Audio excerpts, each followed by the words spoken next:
Sebanyak 4 rancangan undang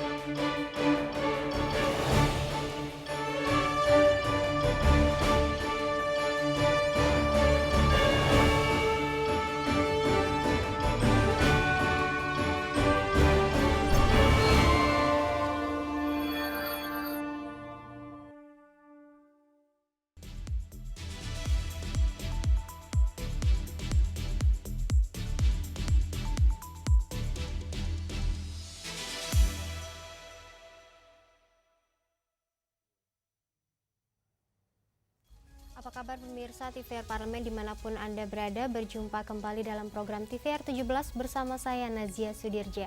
Tepat pukul 17 waktu Indonesia Barat kami hadirkan kepada Anda sejumlah informasi paling baru dan menarik seputar kinerja dan kegiatan DPR RI yang telah disajikan oleh redaksi TVR Parlemen. Pemirsa TVR Parlemen, inilah TVR 17 selengkapnya.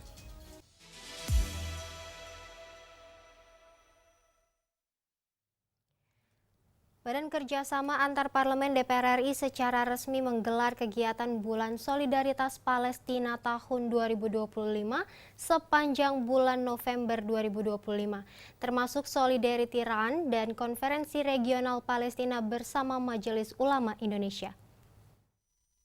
Badan Kerjasama Antar Parlemen atau BKSAP DPR RI secara resmi menggelar kegiatan Bulan Solidaritas Palestina tahun 2025 bersama AXO Working Group. Serangkaian kegiatan solidaritas akan digelar sepanjang bulan November 2025, termasuk Solidarity Run dan Konferensi Regional Palestina bersama Majelis Ulama Indonesia. Ketua BKSAP DPR RI Mardani Alisera menyampaikan, kegiatan ini bertujuan untuk memperkuat kepedulian masyarakat terhadap kemerdekaan Palestina. Berbagai agenda akan dilakukan mulai dari pendakian, pengibaran bendera Palestina, hingga peluncuran rumah sakit Indonesia di Gaza. BKSAP melibatkan 50 kota di berbagai wilayah dalam upaya meningkatkan kesadaran publik tentang Palestina dan Baitul Maqdis. Jadi tanggal 7 hari Jumat ada, tanggal 8 hari Sabtu juga ada, dan semuanya menunjukkan Badan Kerjasama Antar Parlemen mewakili DPR RI menjadi rumah bagi Palestina kita. Jangan pernah lelah mencintai Palestina sampai Palestina merdeka. Badan Kerjasama Antar Parlemen akan terus membuka pintu, membuka hati, bekerja sama, berkolaborasi dengan seluruh masyarakat. Tadi saya sampaikan juga, monggo, kami sangat terbuka, termasuk yang 2 pekan ini kita optimal, nanti setelah itu kita akan terus melakukan kolaborasi untuk Palestina. Selain kegiatan solidaritas, BKSAP juga berkoordinasi dengan KBRI Kairo untuk mengirimkan bantuan kemanusiaan ke Gaza melalui pintu Rafah. Dukungan dari Parlemen Indonesia tidak hanya melalui kegiatan simbolik, tetapi terus diwujudkan melalui diplomasi dan kolaborasi internasional. Andidi dan Domi, TVR Parlemen, melaporkan. Terkait tingkat pengangguran terbuka di Maluku yang angkanya jauh di atas rata-rata nasional, Komisi 9 DPR RI imbau Kementerian Ketenagakerjaan dan Pemprov Maluku memfasilitasi pelatihan dan sertifikasi sesuai keunggulan lokal. Badan Pusat Statistik Provinsi Maluku mencatat, per Februari 2025, tingkat pengangguran terbuka di Maluku mencapai 5,95%. Angka itu jauh di atas rata-rata nasional yang mencapai 4,76%. Komisi 9 DPR RI mengimbau Kementerian Ketenagakerjaan dan Pemprov Maluku memfasilitasi pelatihan dan sertifikasi sesuai keunggulan lokal.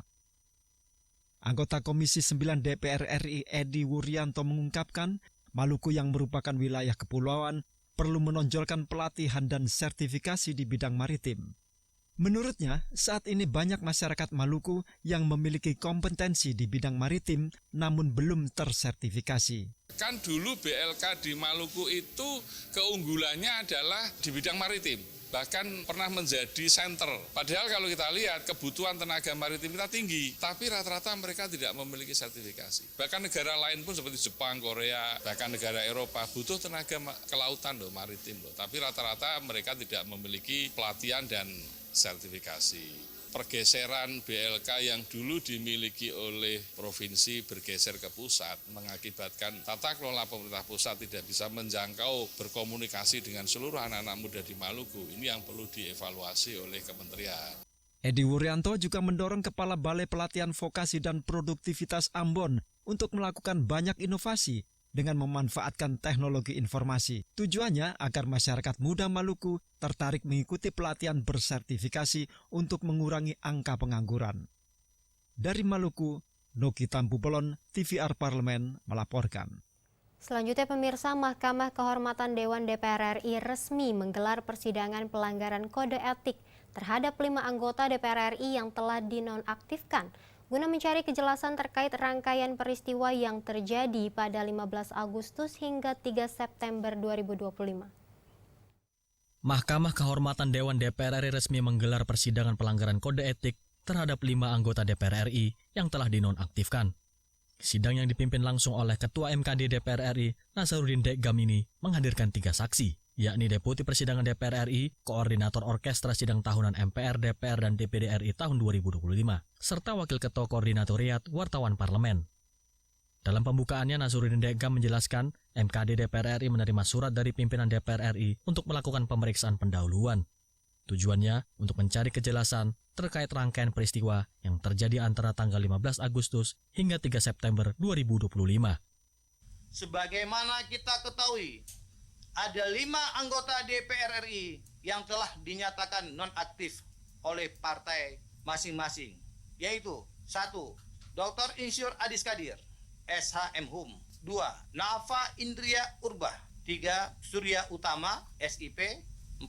Eko Hendro Purnomo. Dan yang kelima, Dr. Haji Ahmad Sahroni, SE. Karena itu, hari ini Mahkamah Kehormatan Dewan akan meminta keterangan dari saksi-saksi dan ahli untuk memperjelas duduk perkara rangkaian peristiwa yang mendapat perhatian publik. Lebih lanjut, sidang kode etik tersebut juga menghadirkan sejumlah ahli di bidang kriminologi, hukum, sosiologi, hingga analisis perilaku.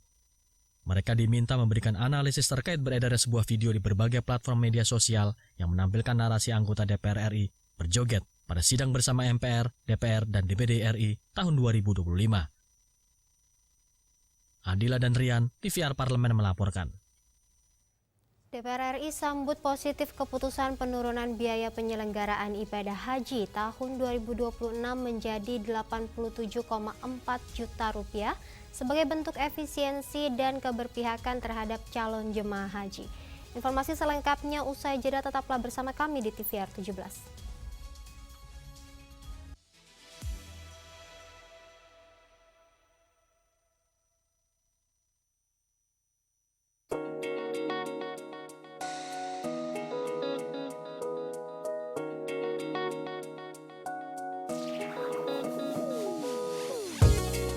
Kehadiran mereka tidak hanya mewakili suara perempuan, tetapi juga membawa perspektif yang beragam serta pengalaman hidup yang unik ke dalam proses pembuatan kebijakan.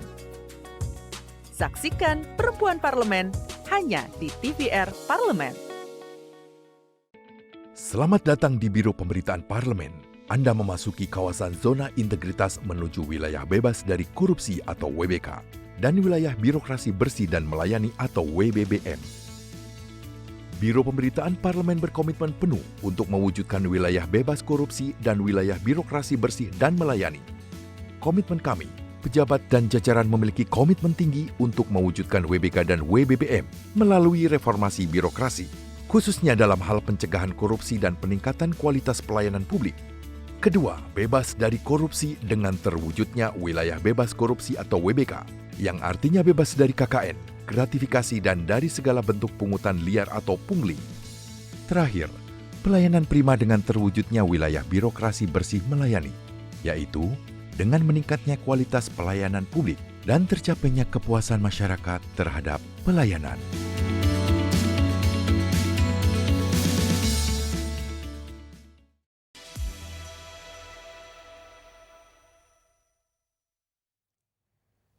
Anda kembali di TVR 17.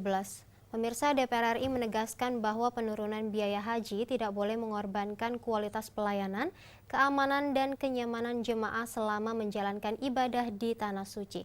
Melalui fungsi pengawasan dan kemitraan dengan Kementerian Agama, DPR RI berkomitmen memastikan setiap rupiah yang dikeluarkan tetap memberikan manfaat optimal bagi jemaah, agar pelaksanaan haji tahun 2026 berjalan lebih efisien, transparan, dan berintegritas. Simak liputan mendalam yang telah dikemas tim redaksi TVR Parlemen dalam segmen editorial Parlemen. Berikut ini.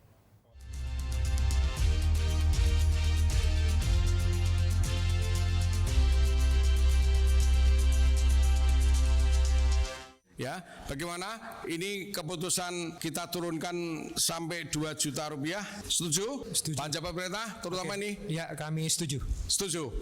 Oke, ya.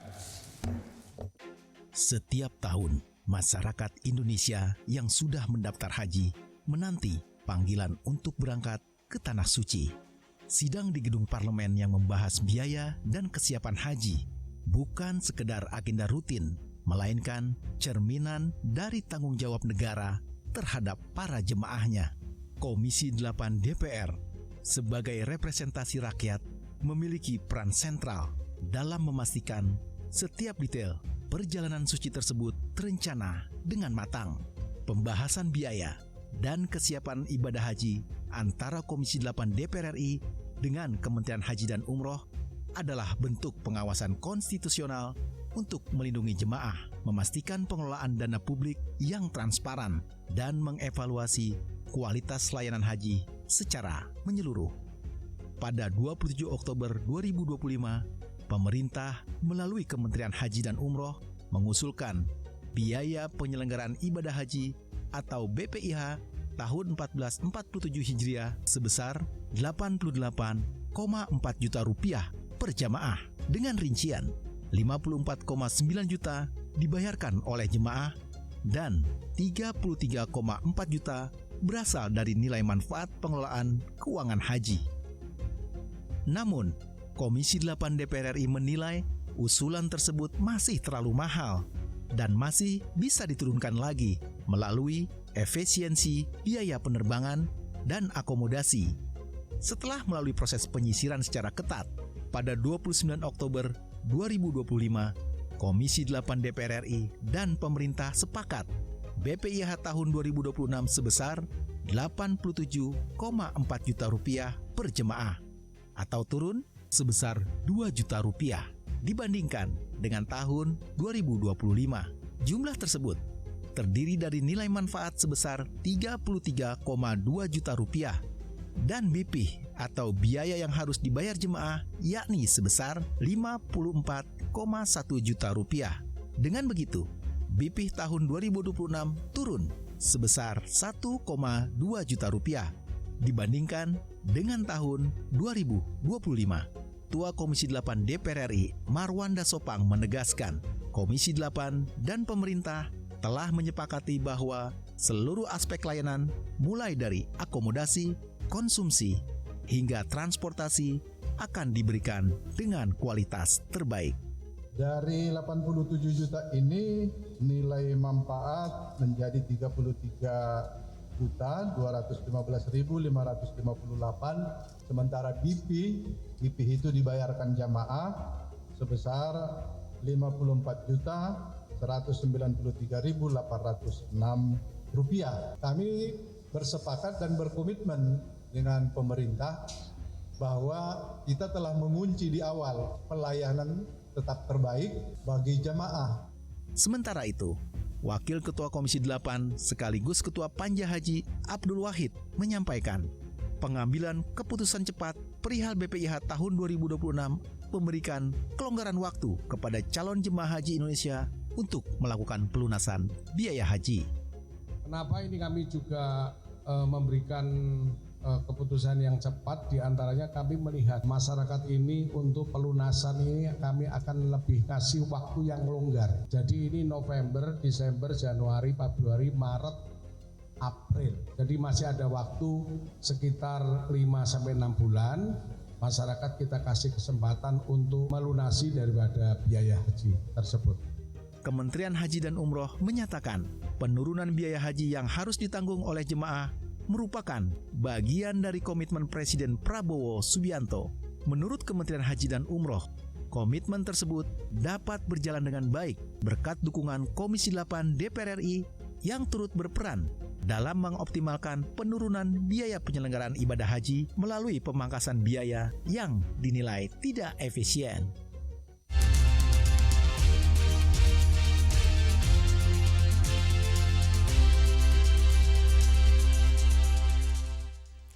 Pemirsa, proyek kereta cepat Jakarta-Bandung menanggung beban utang lebih dari 7 miliar dolar Amerika Serikat yang ditanggung pemerintah.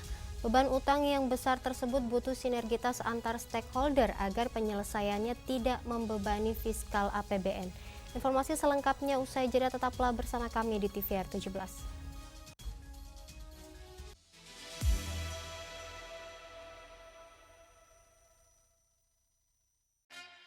Yuk kita kenalan dengan anggota DPR RI periode tahun ini. Dari depan kursi. Di balik kursi. Gini, di balik kursi. Aku ingin menjadi sesuatu yang mungkin bisa kau rindu. Rukun sakabena. Itulah pokok nama. Semakin penasaran kan bagaimana kiprah karir politiknya? Hanya di TVR Parlemen. Sasarannya dari Bapak Presiden kita, satu kabupaten kota harus ada satu sekolah rakyat. Itu targetnya, Pak ya? Targetnya. Berarti akan ada ribuan titik sekolah rakyat ke depannya, Pak ya? Jangan sekolah rakyat yang diperuntukkan untuk masyarakat miskin dan miskin ekstrim tiba-tiba disalahgunakan oleh orang-orang yang berkemampuan yang notabene mereka juga sanggup menyekolahkan anaknya di sekolah-sekolah yang biasa. Nah, bagaimana memastikan bahwa program ini bisa terus berlanjut? Tentunya kami di DPR RI terus mendorong supaya pemerintah ini menganggarkan terus. Jangan berhenti di tengah jalan. Dengan dibangunnya sekolah rakyat ini akan menciptakan anak-anak yang berprestasi. Mungkin nanti lahirnya di daerah 3T. Itu salah satu mimpi Bapak Presiden kita. Itu sangat luar biasa. Kalau cerita itu mau nangis saya. Karena itu memang keinginan seorang pemimpin untuk mensejahterakan.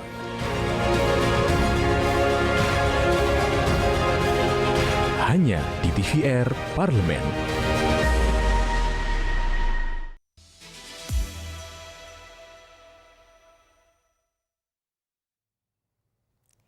Anda kembali di TVR 17. Pemirsa, dalam menangani beban utang akibat proyek kereta cepat Jakarta-Bandung atau KCIC, Komisi 6 DPR RI nantinya akan memanggil Kementerian Keuangan dan Danantara untuk mencari titik temu penyelesaian terbaik.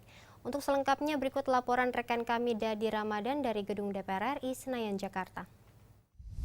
Baik pemirsa TVR Parlemen, memang kalau kita melihat terkait dengan bagaimana kereta cepat Indonesia-Cina saat ini tengah menjadi sorotan masyarakat, di mana hutang dari konsorsium terkait pembiayaan ini mencapai 7,5 miliar dolar Amerika Serikat yang membebani keuangan konsorsium.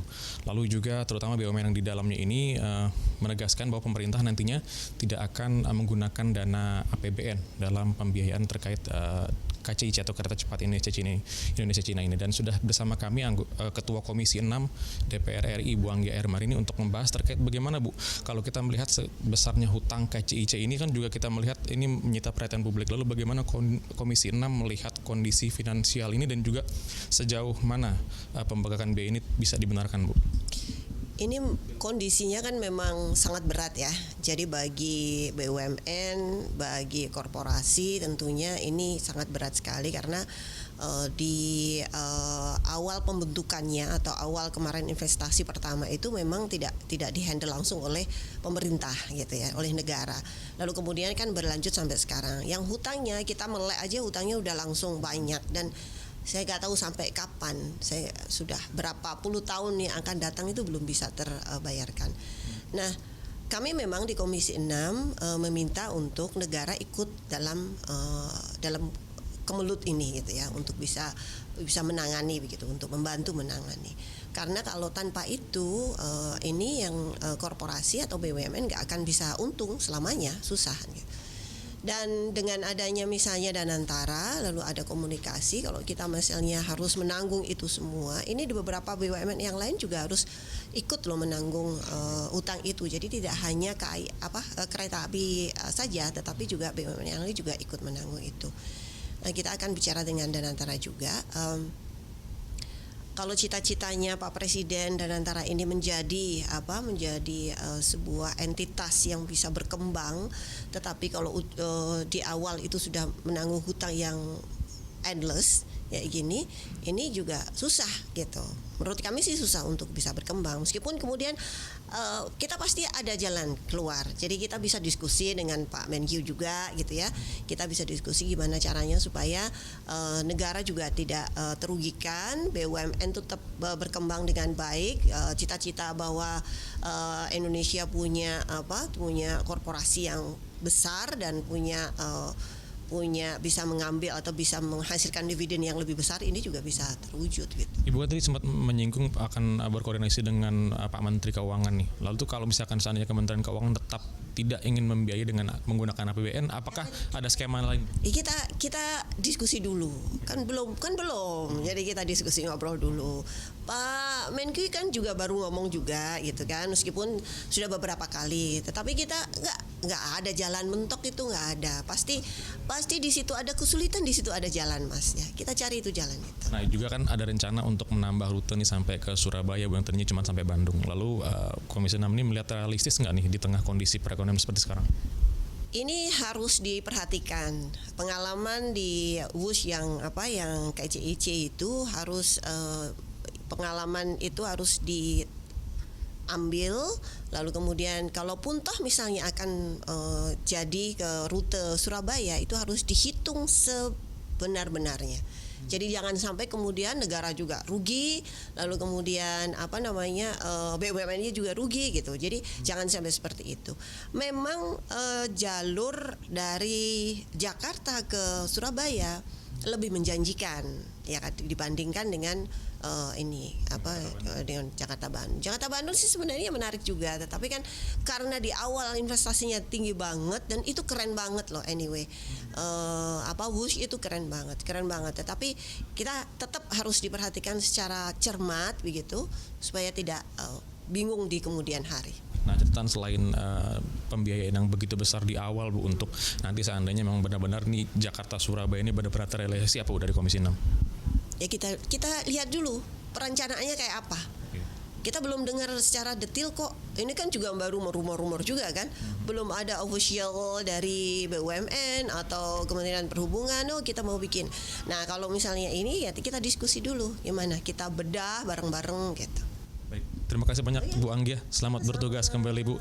Pemirsa, tadi itulah pembahasan kita bersama dengan Ibu Anggia Ermarini, Ketua Komisi 6 DPR RI, yang menyatakan nantinya DPR RI akan berdiskusi lagi dengan Kementerian Keuangan bagaimana terkait pembiayaan hutang mencapai 7,5 miliar US dollar dari proyek kereta cepat Indonesia China ini juga akan masih membahas bersama dengan Danantara terkait perluasan dari rute antara Jakarta Bandung menjadi Jakarta Surabaya dari kereta cepat Indonesia China ini. Sekian dari saya, Dede Ramadan, kembali ke rekan kami di studio. Selanjutnya pemirsa, apa saja yang menjadi sorotan di media online nasional pada hari ini? Usai jeda tetaplah di TVR 17.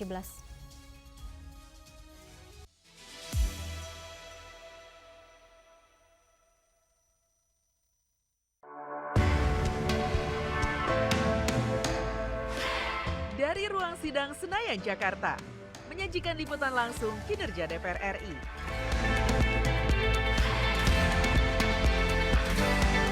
Dialog mendalam, investigasi, dan profil wakil rakyat. TVR Parlemen kini hadir 24 jam.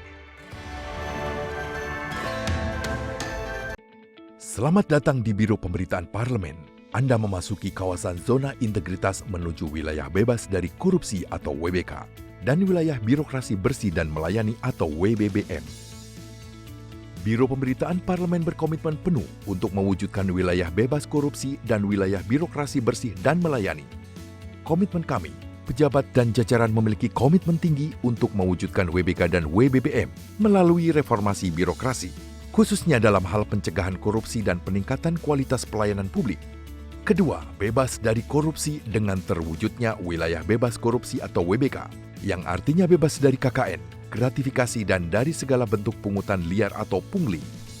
Terakhir, pelayanan prima dengan terwujudnya wilayah birokrasi bersih melayani, yaitu dengan meningkatnya kualitas pelayanan publik dan tercapainya kepuasan masyarakat terhadap pelayanan.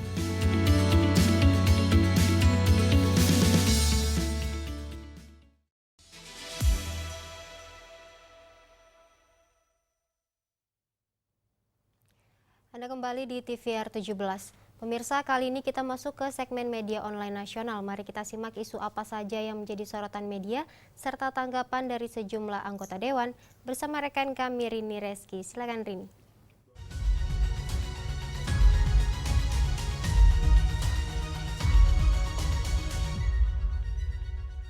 Baik, terima kasih rekan Azia dan pemirsa, selamat sore. Kita masuk ke segmen media online. Berita pertama yang menjadi headline di media online pada sore hari ini yaitu mengenai Charles Meikiansah yang mendukung Menkyu Purbaya berantas thrifting ilegal.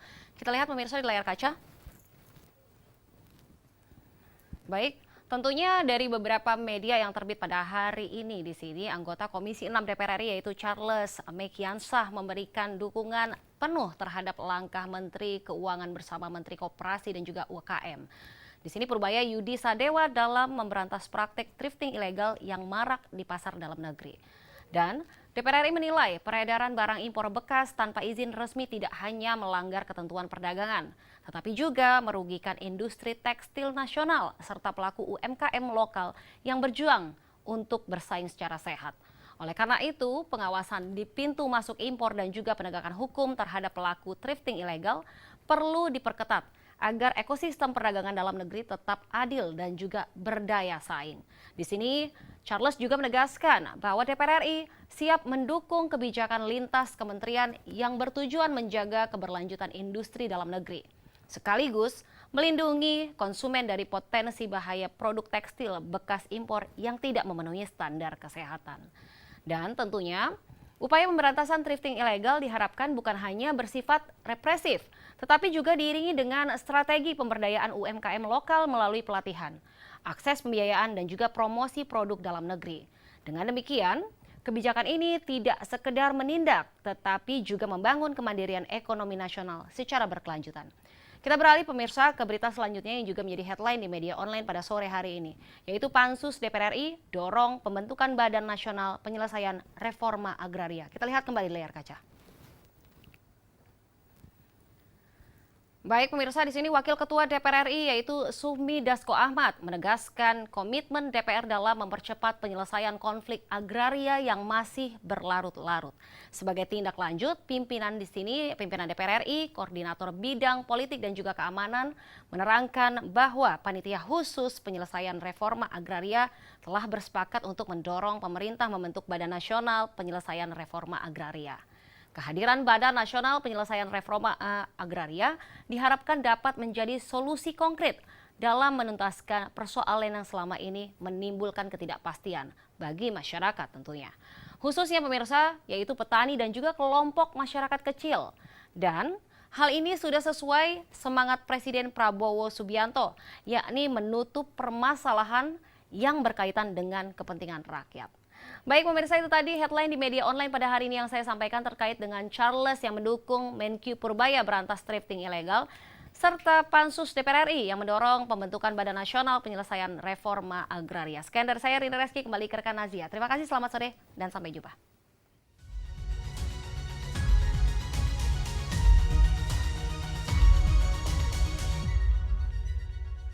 Terima kasih rekan Rini yang telah menyampaikan sejumlah update sorotan dari media online nasional pada hari ini. Pemirsa, segmen media online tadi sekaligus menutup program TVR 17 edisi sore hari ini. Saya Nazia Sudirja beserta seluruh kru TVR Parlemen yang bertugas mengucapkan terima kasih dan pamit undur diri dari hadapan Anda. TVR Parlemen, referensi Indonesia.